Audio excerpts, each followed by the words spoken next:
Every year around this time, I like to make some sort of an Easter arrangement to put on my front porch, so I thought you might like to join me today. We made something similar back in February with hellebores and some pansies that I had found, and it's still sitting on another table on my porch, but I always like to try to do a little resurrection garden or a little Easter remembrance garden, something like that. I want to take a minute to thank you for joining me today, and to thank all the new subscribers for being here, and to thank all of you that have been here with me for a while. My name is Bobby. I'm going to use this willow basket. Now, this did have handles on it. I actually paid quite a bit of money for it in an antique store, but it's been out in my garden for the last couple of years, and I just had it hanging over a fence post in the garden, and finally it gave way and the handles came off, and that was all my fault. You know, it's gotten warped and everything. I definitely should not have left it out, obviously, in the weather elements, but it kind of looks unique even though it's kind of wonky.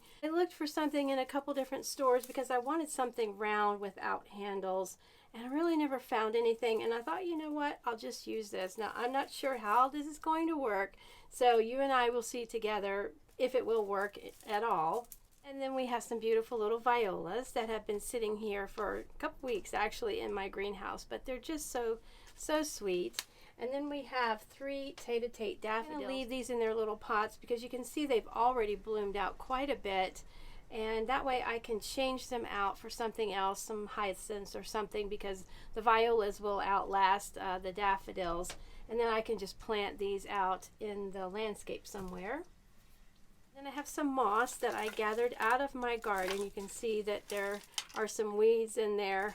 And I brought some extra moss too in case this is not enough.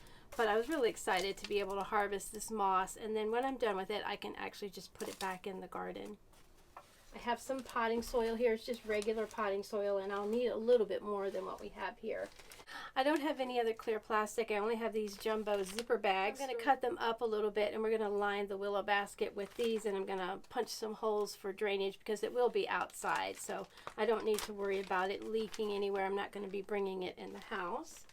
And finally, to decorate our little arrangement, my oldest grandson made me 3 wooden crosses, very rustic. I told him I wanted some very rustic crosses. So normally with the resurrection garden, I think you would have a tomb depicting the resurrection of Jesus. But these are going to be representing how Jesus died on the cross for us. And of course, on either side of him, we know the Bible tells us that there were 2 men crucified beside him. I just wanted to have these 3 little crosses in our arrangement today. I thought they would make a nice little touch.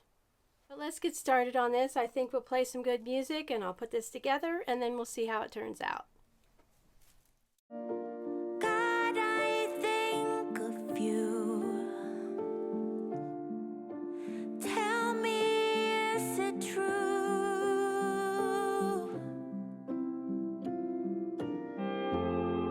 So quiet, I can hear my heartbeat everywhere, knocking on my chest. Would you put